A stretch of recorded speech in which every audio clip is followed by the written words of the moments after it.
Hi, hello. Welcome to the episode of Isaiah's Newsstand. It's your host, Isaiah Edward. The date is April the 30th, 2025. Hopefully, this episode finds you well, in good spirits, and high hopes. As for me, I'm doing pretty good. Today was overall a really great day. I think I caught myself in a couple of moments, kind of in a bit of a bad mood, a bit testy with certain people, and just some inane, dumb conversation. But these things happen, and I know probably a lot of these times, it's maybe more on my end and how I'm taking a thing, or maybe my response was a bit too rough. It happens. I'm human. What can I say? And I know that I'm talking to what other humans. So, we're not perfect. It is what it is. And also, to counterbalance that, I had some great conversation. I had some good conversations with my friends and, just people I care about. So that's always nice. Sometimes you're just going to have a wintery mix, a bit of a balance, if you will. But yeah, let's get to, the itinerary. What happened today? What did we do? Of course, it's Wednesday, hump day. Happy hump day to you. We went to work. Usual day in that regard. I will say we did get a treat. The the cone. The cone came through and catered to some ice cream. Of course, it was unlimited. They haven't changed that. We're not doing a ticket system there. I love that, even though I only got the one ice cream, which was a chocolate vanilla swirl in a cone, or on a cone in a cup. There you go. No sprinkles. Oh my gosh, it was very funny. So I started my day. I saw the maintenance guys and the older guy. I say the eldest. He's been on this kick where he just keeps telling me I'm withering away. And I had asked him, I'm like, hey, do you know what the food is today? Because I'm always curious, my fat ass. And he proceeds to tell me, he goes, it's the cone, and you better be eating some ice cream today. Extra sprinkles. And I'm like, okay. And then sure enough, before he left, he was like, hey, did you get those extra sprinkles? And I said, no. And he goes, you got to do that. You got to get the sprinkles. So I thought that was funny. That was good. See, that was one of the good interactions today. You know what I mean? So overall, that was solid. The ice cream was good. I will say, this is maybe TMI. Maybe skip ahead 5 seconds if you're a little squeamish. You don't want to know some real shit about me. Maybe I'm being accused of being lactose intolerant, and I don't know. With me saying that, hey, I ate this ice cream and it immediately blew up my stomach, I feel like I'm not beating the allegations with this story. But I will say, sometimes, you just have a little bit more motion in your ocean, and there's a catalyst to kind of move things along, if you will. So, I don't want to blame the ice cream. It could have been just as much the coffee that I drank earlier today. You know what I mean? So it's like, come on. Surely I'm not lactose intolerant. No, I love cheese. Cheese loves me. So, I'm not a milk enjoyer, but whatever. You know what I mean? Anyway, so work was good. It was solid. We went to the gym, and this is where I would definitely say, like, maybe my little weird energy kind of peaked. My little negative energy kind of peaked. And sometimes that happens, when it comes to me in the gym. It's almost like becomes a crucible where I work things out. I don't know.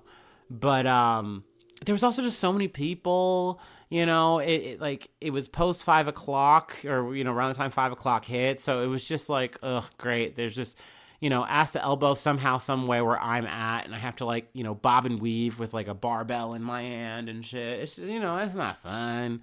But overall, workout was successful.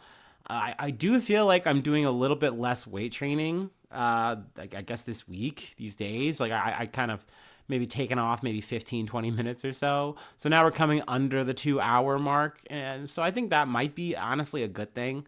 I'm still hitting it pretty much the same intensity that I have been, and it feels good. So, and we're also still seeing the consistent results that I want to see. So that's solid. I will say, and I'm sure I've said this before, but I kind of keep coming back to it. Is I'm still chasing this like quote unquote ideal body physique that I want. I still want to like keep lowering the body fat percentage and whatnot. And I find myself very like getting stuck mentally on that, like too much, hanging too much on that, like noticing like the saggy skin and stuff and being like really like, you suck so much. And it's just like, Isaiah, you're doing great. You look great. And, you can't linger on every part of your body that you don't like. So really, I think trying to work more on the mentality lately, and really just keeping that, solid, because it's not about getting to some end result. It really is about the journey here. I don't like saying the whole phrase fitness journey, but like it really is just about how it's like, hey, you got into this because you wanted to lose weight. Guess what, man? You've done that and then some. So, we've already kind of, crossed our boxes. We were in the end game in that regard, but you just find yourself wanting to, keep pushing yourself and keep growing and going and doing more. And I think you get caught up in that pursuit sometimes a little too much. At least I do.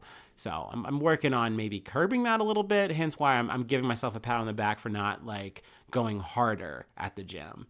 Oh, also, that little injury thing that I was talking about, and it wasn't an injury, but it was like, ow, I hurt myself a little bit. Seemingly a lot better today. But, being, north of 30 and, especially the workout regimen that I'm on, I find that I'm always hurt. I'm always sore in some kind of way. If it's not one spot, it's another. You know what I'm saying? So it is what it is. I'm happy to be moving. I'm happy to be grooving. So, till tomorrow on that. But yeah, after gym, we came home and, now we're here, we're podcasting. So I should probably get to it. Let's go ahead and do our startup. I'm looking at the time, saying, all right. We have a big, let's say, docket. I feel like that's a little bit of a hint on what we're getting into today. At least half of what we're getting into today. But yeah, stacked news day today, or at least the way I have it set up. So let's go ahead and do our startup, and let's get into some news.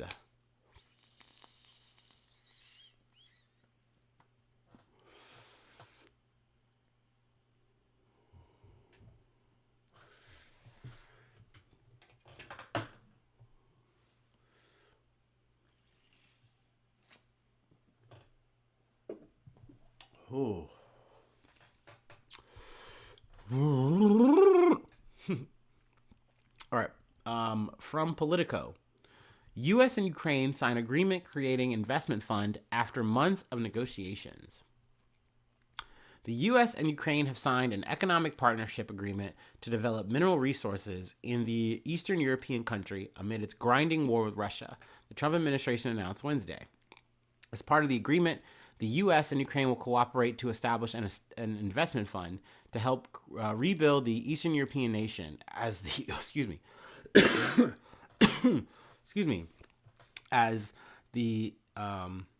rebuild the Eastern European nation as the White House says it continues to seek peace more than 3 years after the Kremlin launched its full-scale invasion.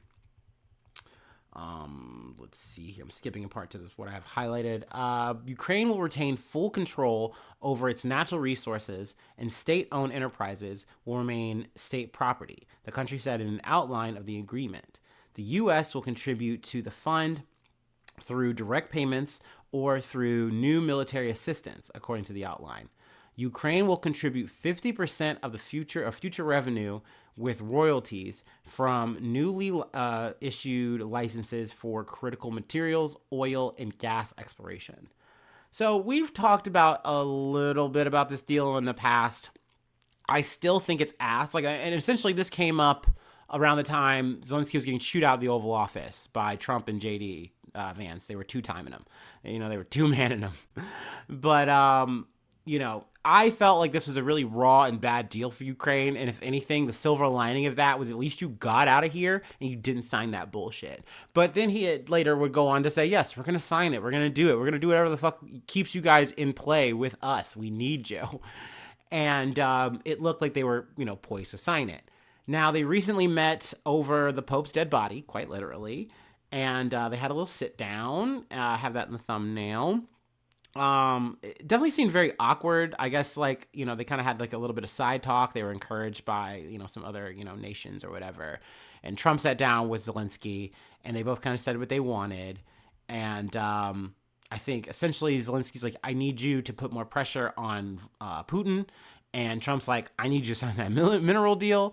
And I think essentially that was, what kind of spurred this action on, days later. So, I mean, that's good. That's cool that this is happening. But once again, this deal still doesn't look great. You don't see this happen or coming out from other European countries or anything like that. This was something that Trump specifically whipped up, saying like, hey, we've bled so much money to Ukraine, and it's time for them to pay back. You know what I mean? And I mean, hey, shit, we do live in a capitalist society. I'm sure in one or two of my rants, I say, well, yeah, we're blowing a lot of money on this. And in that regard, yeah, that's true. But granted, to do what here? What are we really accomplishing? What's really going on here? So we can just kind of keep pushing a proxy war. At least that's what it felt like under the Biden administration. But here we are. It looks like the deal got done to a certain extent. Yes, it seems like Trump is putting more pressure on Putin. Stop, Vladimir, stop, Putin, stop. Some of his, his tone has kind of changed, but I feel like, Trump still flip-flops on this, where he still wants to kind of put it on Zelensky when he wants to, when it seems convenient. And, he still kind of slow walks with Russia. So it's like, I mean, really, are you that committed? But it may be like he had said before in other, I want to say rants from him, where he's like, hey, if we have a financial interest in stake, well, then of course we're going to move harder to protect Ukraine. So essentially that's what is happening here. And I will say, I don't know if that was just preemptive from the Trump administration, or this was just what they thought they could easily get, an extraction or whatever. But rare minerals have been all the rage. It's been talked about a lot since the trade war stuff, because apparently we get a lot of countries get rare earth minerals from China. And with this trade war, it almost more or less embargoes everybody out in a fiscal sense. You can't really do the business you need to do with China, and maybe they won't do the business with you, especially in the U.S.'s sense. So there's been a bit of a scramble there. But I've also, been listening to odd lots and things like that, and I've heard from some people, put some experts, quotations, whatever, that kind of that's hype. Like, it's a bit overblown that, like, everybody needs these rare earth minerals so badly, and it's such a, hard thing to come by. Like, you could get it by other means. It's just China does have a big amount, and they're willing to, trade them and stuff like that. So, it's major news in that regard, but it's kind of maybe not. I don't know. Anyway, this was a relevant thing to start on, I felt like. So I figured, hey, we'll kick it off there. But let's move to the States. This is another political article, though. Judge frees Columbia student activist whom Trump administration wants to deport. A federal judge on Wednesday ordered the immediate release of a Columbia University student who was detained by immigration authorities and targeted for deportation over his involvement in pro-Palestinian protests. Moshe Mahdawi was arrested as part of a crackdown on foreign students who were illegally studying in the United States. Who were legally studying in the United States. Secretary of State Marco Rubio has invoked a rarely used provision of immigration law to target some of the students for deportation by declaring that their continued presence in the country harms America's foreign policy interests. Now, we've covered, at this point, I think, several. Mahdawi was detained on April 14th when he showed up to an immigration office in Vermont for a naturalization interview. I'm saying it clear and loud, Mahdawi said outside a federal courthouse shortly after U.S. District Judge Joffrey, it's got to be Joffrey, right? Maybe it's Jeffrey. They got a G in here, whatever. Anyway, we're going to say, I should say Jeffrey. Jeffrey Crawford, an Obama appointee, ordered his release. To President Trump and his cabinet, I am not afraid of you. Crawford's order does not end the Trump administration's effort to deport Mahdawi. It simply allows him to remain free while his case proceeds.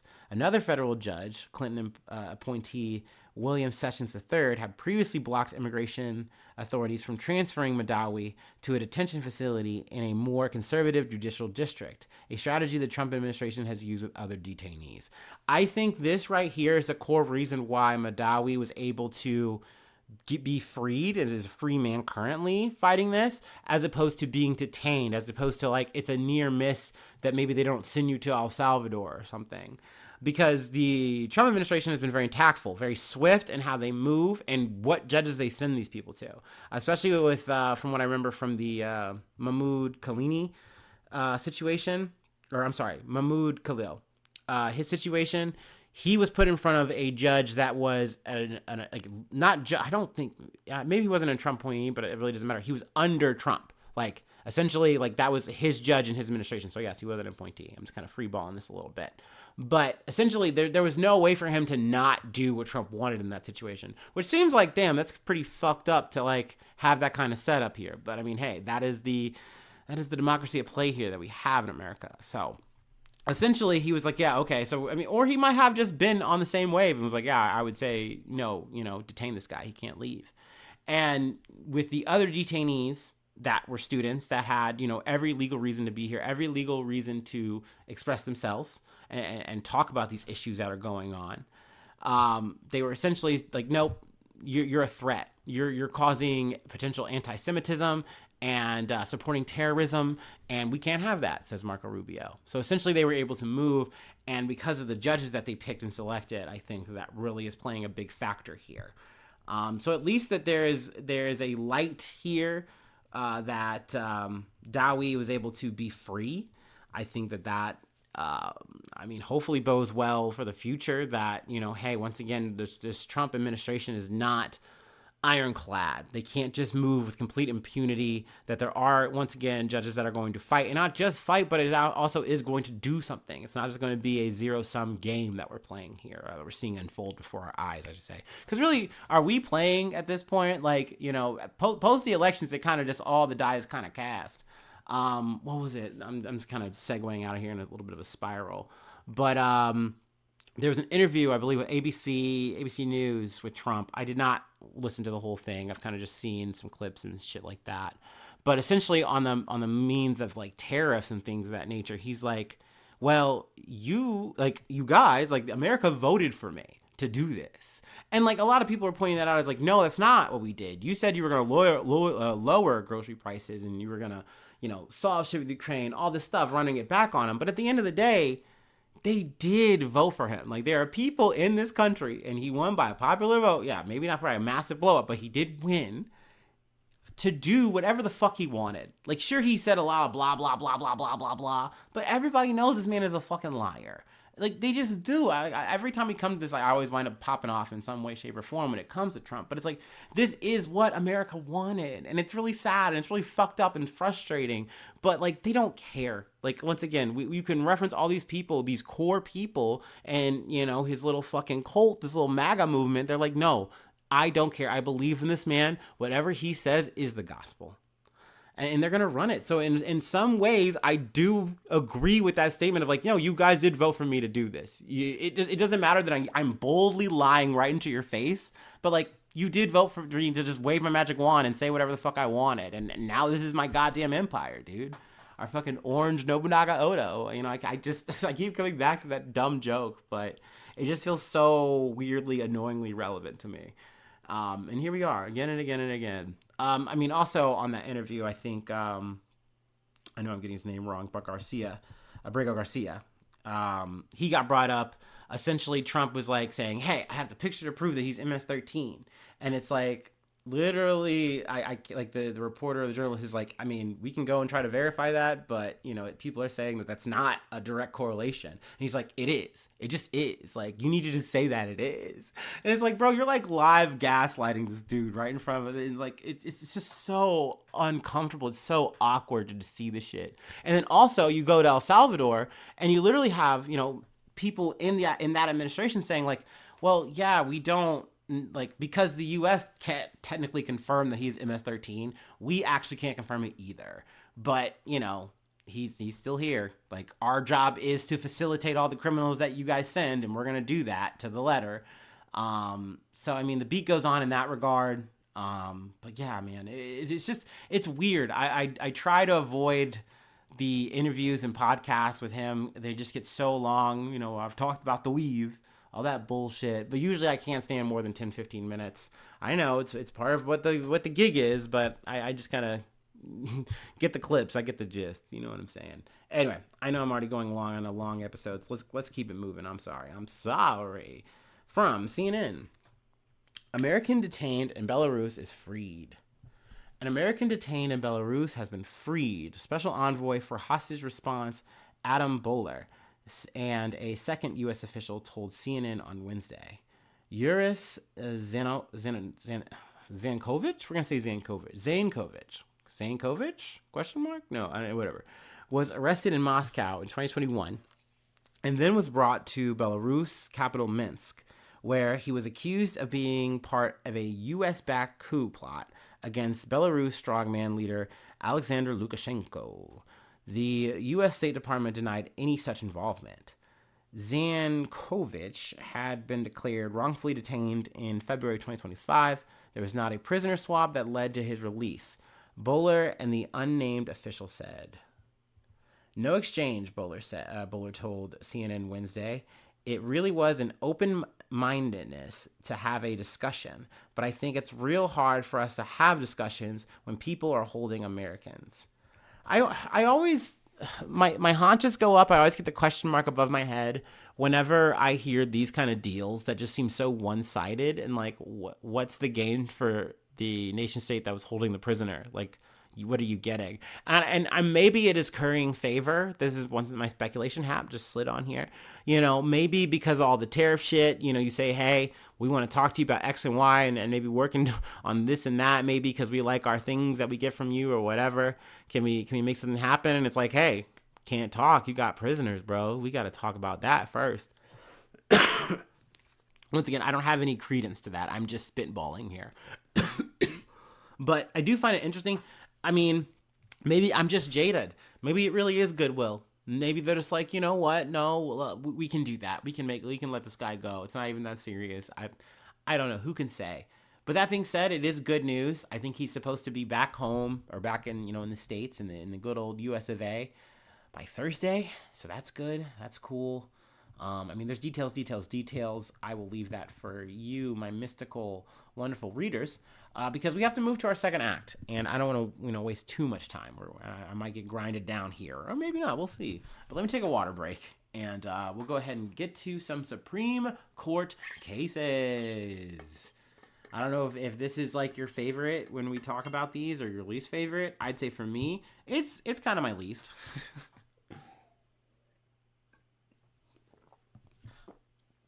I've kind of grown to not like SCOTUS season. I don't like all the cases. They pop up in clusters. And they're thick and they're complicated. Sometimes we're resolving some things. Sometimes we are getting into things. And like, if I don't get a cool deep dive podcast, I ain't going through all this shit on my own, y'all. I don't have the time. I just don't. Okay, I'm a working man. I gotta go to the gym too. I just don't have the time to be a full-time analyst of all things. I'm just not Megamind. I'm just not him.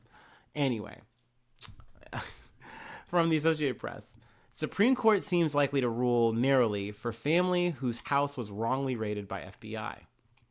The Supreme Court seemed likely Tuesday to rule narrowly in favor of a family trying to hold federal law enforcement accountable in court after a FBI raid wrongly targeted their Atlanta home. The justices seemed open to giving them another chance to sue over the raid, but wary of handing down a more sweeping ruling on federal liability in law enforcement cases.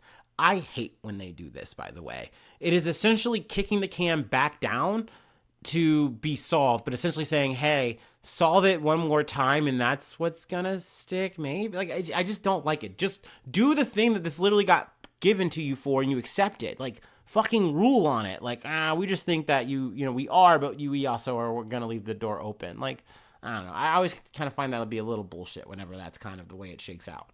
The case was filed after FBI agents broke down Trina Martin's door before dawn in 2017. They pointed guns at Martin and her then boyfriend and terrified her 7-year-old son before realizing they were in the wrong place. That's a big fucking oopsie. Especially because what if that oopsie wound up killing one of them? You know what I mean? The FBI team quickly apologized and left, with the leader later saying that his personal GPS had led them to the wrong place. It's a bit of an oopsie. Okay, I can let it go. When it's like my Domino's delivery or my DoorDash delivery or whatever, like, man, I'm actually down the street, bro, and you let the food not with me, bro. What's going on? What's up? oh man, I'm sorry, bro. It's an honest accident, man. Like, oh, we can get you a refund, maybe. I'm gonna be pissed, but I can get over that. I'm not gonna go take it to court over that. But yeah, you coming in, flashing, putting guns in my face and my family, potentially ending one of our lives, and being like, oh man, our bad, GPS just fucked up. But like, it's an honest mistake. No, it's not a fucking honest mistake. You almost fucking, you have traumatized us. You potentially could have ended one of us, all of us, over an oopsie-daisy? Like, no, man. Like, I think that you shouldn't be protected from this as the FBI. I don't think you should just get some fucking block here. The government says judges shouldn't be second-guessing decisions made in the absence of a specific policy, and Martin can't sue over an honest mistake. The 11th U.S. Circuit Court of Appeals agreed, tossing out the lawsuit in 2022. Both liberal and conservative justices appeared skeptical of the government's position, with Justice Neil Gorsuch, I think it's Gorsuch. I hate that name. I'm sorry, I shouldn't say that, but it's annoying to say. Asking incredulously, no policy says don't break down the door of the wrong house. Don't traumatize its occupants. This was weird to hear Brown make this, but I mean, hey, this is judge shit, I guess. Still, Justice Ketanji Brown Jackson was among those who suggested there could be some situations where law enforcement decisions should be shielded from liability. What? Ew, boo! Queen, what are we doing? Making me want to send her to Tomato Town with talk like that. That's yucky. But she does add, though, perhaps not here. Thank you. You need to hear that. That's definitely important. But it goes to show, and there's another SCOTUS story that we're going to get in here where you definitely see a full flip from one of the liberal justices, where it's just like, once again, dude, like, I know I often will kind of do a little glove hand when it comes to the liberal justices on SCOTUS, but when I'm talking shit about SCOTUS, I'm talking about the whole lot of them. I don't care that it's the supermajority that's doing the worst damage. Generally, and especially I talk about this the most when they try to protect themselves in a lot of fucking things. And it's just like, no, the government should not get some kind of immunity from the people. I am very against that. Like, you guys should be regulating everything. I'm okay with that to a certain extent, of course, like making sure that we're safe and secure. You guys should be regulating yourselves. And then when it's called out, there should be like enforcement of that. You know what I'm saying? I don't like this whole idea of like, no, we should be protected because like, why? Like, I'm just not, I don't like that. Anyway, but let's continue. The justices seem to be leaning towards tossing out part of the 11th Circuit's decision and sending it back for more litigation. A decision is expected around the end of June. So, I mean, yeah, we can just leave it there, but I wanted to talk about this. Obviously, as I've said it out loud, I feel like I'm saying more than I expected to. But, so it goes. That's a process. That's why we don't need a script, baby. It's sloppy, it's messy, but it's real, okay? Anyway, from Reuters. U.S. Supreme Court conservatives signal support for Milestone Religious Charter School. Conservative U.S. Supreme Court justices signaled sympathy on Wednesday toward a bid led by two Catholic dioceses to establish in Oklahoma the nation's first taxpayer-funded religious charter school in a major test of religious rights and separation of church and state in American education. The justices heard arguments in an appeal by organizers of proposed St. Isidore of Seville Catholic Virtual School and the State Charter School Board of a lower court's ruling that blocked the plan as a violation of the U.S. Constitution's First Amendment limits on government involvement in religion. Now, I gotta admit, I came into this very cold. So I've definitely tried to learn a little bit on the fly, and I'm still going to probably come off very ignorant here.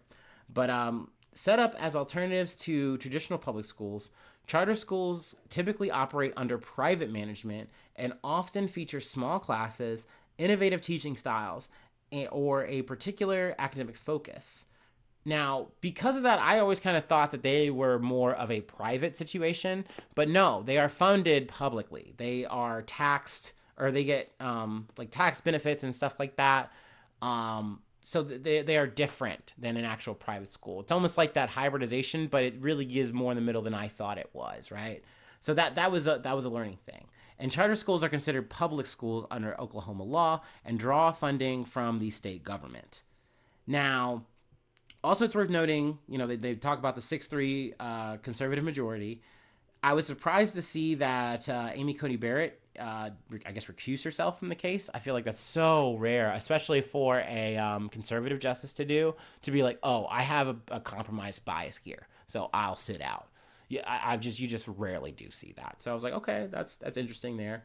But essentially, with this Saint Isidore shit, once I kind of fully looked into it, I was like, oh, well, yeah, because you are more of a public entity than I thought. Yeah, there should be separation here. A church should not be able to come in, influence a whole curriculum, be allowed to just fully exert that power, and there's just no checks there, and you have to fund it. Like, I don't like that. Like, as a government, we have to fund that. No, like, that should be a whole private thing. If this is a privately funded back thing and you want to be Catholic, whatever, go off, do your thing. That is your experience that you have set up for people, and people can opt into it. But granted, at the same time, I do understand, I guess, the argument that you opt into a charter school. Like, that's a choice, right? So, and there's arguments here. This is where I want to start kind of fully riffing. I think Kavanaugh said was like, if we block this, is that religious discrimination? I disagree with that. I don't think you're discriminating against them having a school. You just have to do it as a private school, not as a charter school. But I mean, like I said, maybe the argument for is that, like, hey, this is still something you get to opt in for, and like, yeah, like, are they allowed to like say, hey, take this off the curriculum? Like, you're not going to learn about evolution and this, that, and the third, or LGBTQ stuff that's going to be off the table. But is that something that people can opt in for? Just like they could for a private school experience. But once again, once I learned how like entrenched charter schools was into like the doctrine that is like a school, like public school, like I was like, oh no, you shouldn't be allowed to do that. There should be a divide there, at least in that way. Like, this should be more of like, I don't want to say sterilize is not the word I'm looking for, but essentially like church should not be involved in it, in my opinion. If they want to like throw some money at it and fund or whatever, cool. I think that's okay, right? You can help it out, but like, I don't think that you should be allowed to exert that kind of influence of like literally just being a charter school and a religious charter school like that. I don't know. That's yucky. That's icky to me. That being said, it looks like maybe they're going to get what they want, in terms of with the majority still ruling in favor of that. So I don't know. We'll see. But yeah, that's where I'll leave it. That's where I'll leave Saint Isidore and that whole thing in Oklahoma. I'm sure we'll be coming back to it, but I at least wanted to crack it open, talk about it a little bit. All right, we have one more story that I wanted to hit, and then we'll close it out for the day. That'll end this SCOTUS-ode, if you will. SCOTUS-ode and more, actually. Oh, I was gonna separate this, and then I was just like, no, because if I make a whole separate SCOTUS episode, then it technically takes up more time. And what if they drop more shit before the end of the week? Like, it's only Wednesday, so I was just like, let's just mash it up here. Maybe there might be more in the future. And this is what I'm saying. This is why I don't like the season for this shit, because it's like twice a year, right? Like, I have to like just be on pins and needles waiting for a Supreme Court case to drop. Anyway, and then talk about a thing that's way above my fucking pay grade. Let's just say it. You know what I mean? Anyway, last break time. Let's join me, would you? If you want. Now you can just listen, I guess.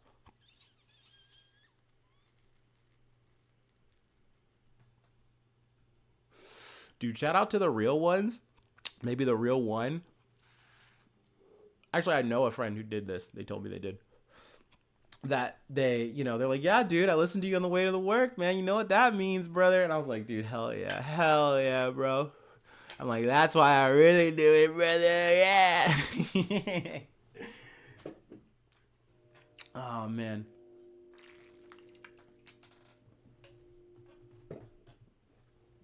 GG, brother. All right. No. Last story is coming from Axios, my favorite pop-up book. SCOTUS sides with HHS in hospital payment case. The Supreme Court sided with Health and Human Services on Tuesday in a case over whether safety net hospitals that care for low-income seniors should get higher health care medicine. Say that 5 times fast. Low-income seniors should get higher Medicare reimbursements. Billions of dollars were on the line for more than 200 hospitals pressing the case, who claimed they'd been underpaid from 2006 to 2009. Justices ruled 7-2, which if you've been listening, a long-term listener, like I said, usually it's 6-3. That's usually how the split goes. That means in this situation, someone stinky, somebody flipped. And that was Justice Alina Kagan, who joined the court's conservatives. So that immediately gave me the rock eyebrow, like, what's going on? Why'd you do that? Girly, what's up? What are we doing? It's not very liberal girl boss of you. The dispute centered on so-called disproportionate share payments that hospitals get based in part on how many days they care for patients who are on both Medicare and Supplemental Security Income, or SSI. HHS only reimburses hospitals for those patients who received cash benefits in the month of their hospitalization. So essentially, you're curbing a lot of people here in that by just making that distinction and saying you're not going to reimburse anyone else. Like you're leaving a lot of people out to dry with that situation. And essentially, there was 7 justices that said that's fine. We are okay with that. Thumbs up. So that's bad in my opinion. Once again, so it's like, Kagan, why would you do that? Why would you move in that way? And I mean, just like when we're talking about Congress, like these motherfuckers get lobbied, they get talked to, they get to go on little vacations and stuff. I mean, sure, we talked about Clarence Thomas and all that kind of shit, but he's not the only one. You know, we've talked about Sotomayor and her book deal situation and all that bullshit. So, I mean, none of these motherfuckers are above reproach. Like, none of these motherfuckers are clean. You know, they all have reasons and motivations for doing shit. I just don't really know 100% why Kagan would flip like that. I mean, really, though, not like it fucking matters, right? It's just like a historical account, I feel like, more than anything. But, you know, you still have those questions in your head, like, what made you make that decision here? And then you're going to go back and talk about morals later to us. But okay, awesome. Love that. Thank you, Queen. A patient's SSI eligibility status is not a perfect measure of income, but neither is income a perfect measure of whether a patient is more costly to treat, Justice Amy Coney Barrett wrote for the majority.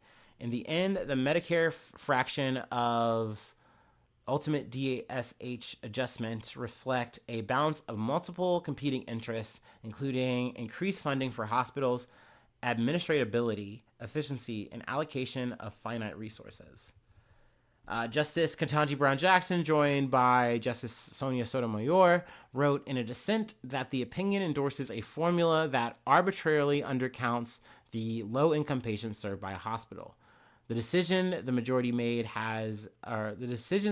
has made in this case will deprive hospitals serving the neediest among us of critical federal funds that Congress plainly attempted to provide, she added, which that is a statement I fully agree with.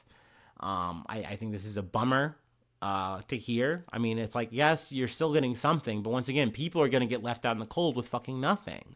And that's just not how this should be, dude. If we are such a successful country, why are we resorting to such means and methods of taking care of the people who need the most help? We're literally just hanging them out to dry. Why? There are countries that have universal health care and things of that nature to help look after people, take care of their people so they can live longer. But it's almost like they just want to churn us up and spit us out. So, you know, once again, you see how SCOTUS handles that. You know, there ain't no hearts in this motherfucker. Anyway, that is the episode. That is where I'll leave it. Sadly, it's a bit of a cold, dull thud, if you will. But so it is. So the world turns. If you'd like to help out, support the effort, I do have a Patreon. Patreon.com/Isaiah News. Become a newsie today. Roll call's coming up. You know what that means. Shout out. Free ways to hit me up. IsaiahNews1@gmail.com. Feel free to follow me or the podcast on any of the socials. Subscribe to the YouTube. Follow on TikTok. Follow on Spotify or what else? Apple Podcast. Any platform you're listening on. That's a good way to help out. Leave a like. Leave a comment. Sharing is caring. It does help out. That is something that boosts me and does some things for me. But, you know, even downloading, people still do that. I don't know. Like, if you're going to save me for a fucking long car ride with no Wi-Fi or airplane trip, I mean, that's a move. You can do that. That'd be dope. I would love to be in your ear for that. Be on your speaker, maybe in your car. No, that'd be really cool. That'd be really dope. But regardless of whatever you do, I just really appreciate you listening. So thanks so much for tuning in. Thanks so much for being a friend. And hopefully I see you soon for some more good news. I love ya. Bye-bye. Mwah.